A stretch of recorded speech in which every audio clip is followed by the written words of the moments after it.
Please be ready for dictation of transcription number 231 from Sir Kailash Chandra magazine. 5 seconds.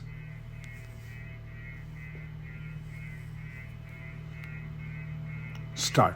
Mr. Deputy Chairman, Sir, I welcome the bill which has been moved by the Honorable Minister.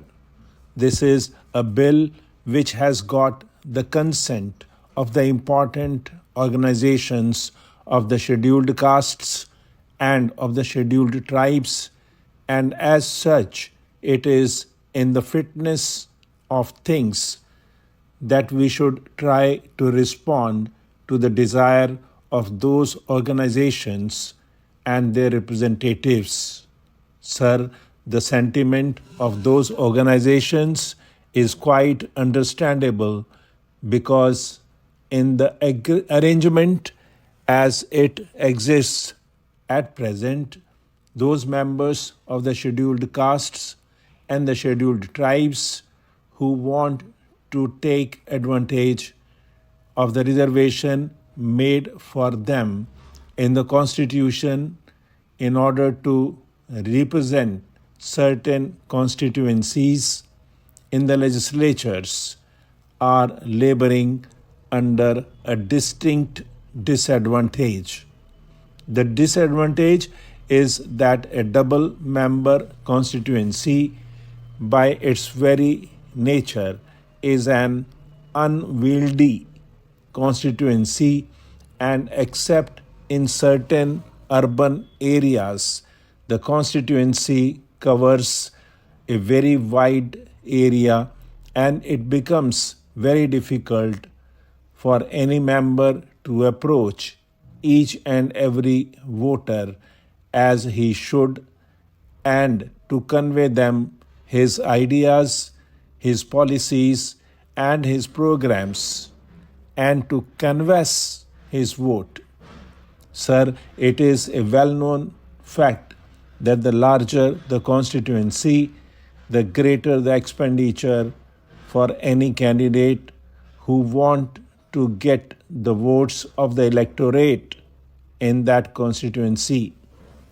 The members of the scheduled castes and the scheduled tribes are not so prosperous or have not got enough resources to manage such large constituencies, and therefore what happens in the ultimate analysis is that this member of the scheduled castes or the scheduled tribes has to enlist the cooperation of the candidate who stands for the general seat, and even the newspapers normally describe the candidate from the scheduled castes and the scheduled tribes as rather a running mate of the candidate who is fighting for the general seat.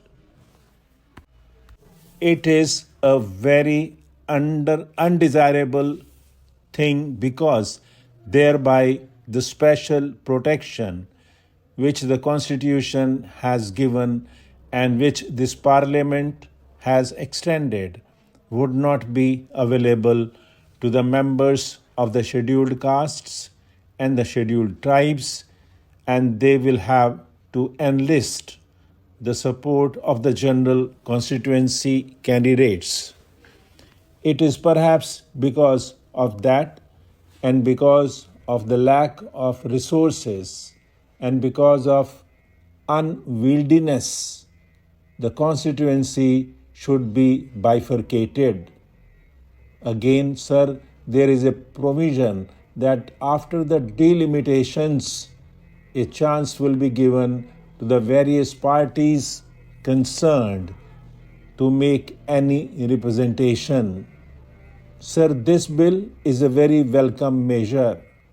At the same time, one cannot overlook the fact that when these constituencies are bifurcated, especially because of the provision in subclause 3b, it requires that the Commission should reserve the single member constituency in a manner in which there would be greater concentration of population of the scheduled castes, or as the case may be, of the scheduled tribes in the constituency which is reserved for them.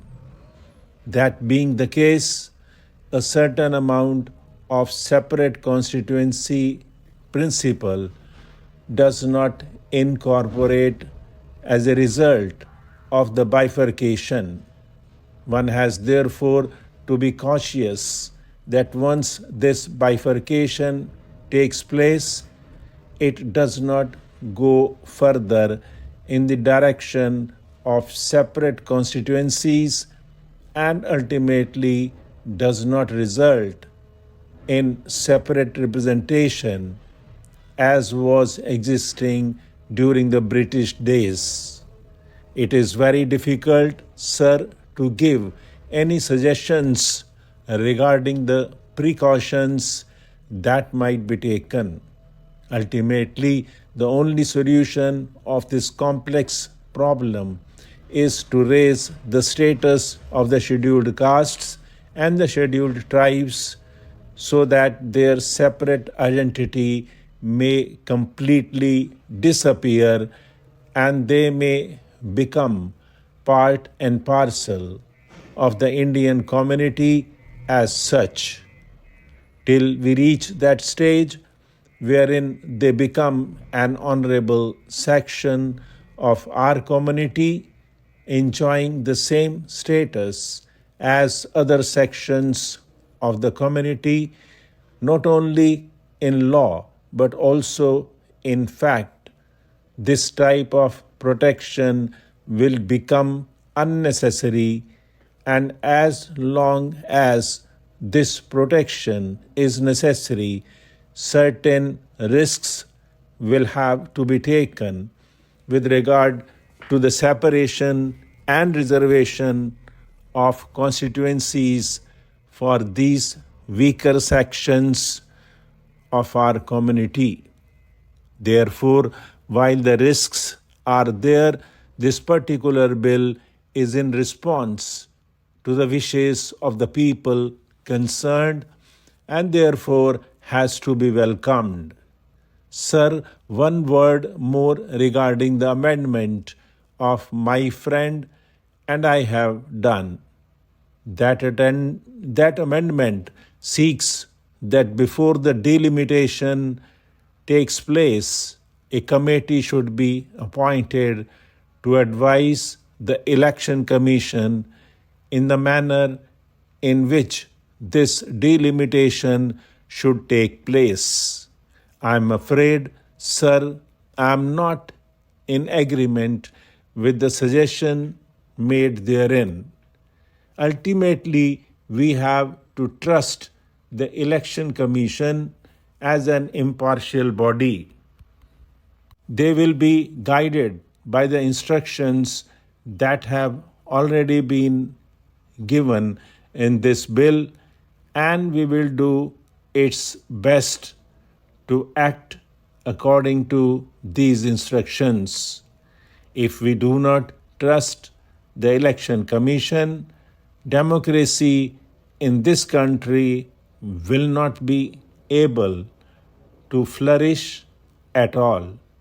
Therefore, it is desirable that the question of delimitation should be left to this impartial and autonomous commission, the Election Commission, which is in charge of election matters at the center and in the states.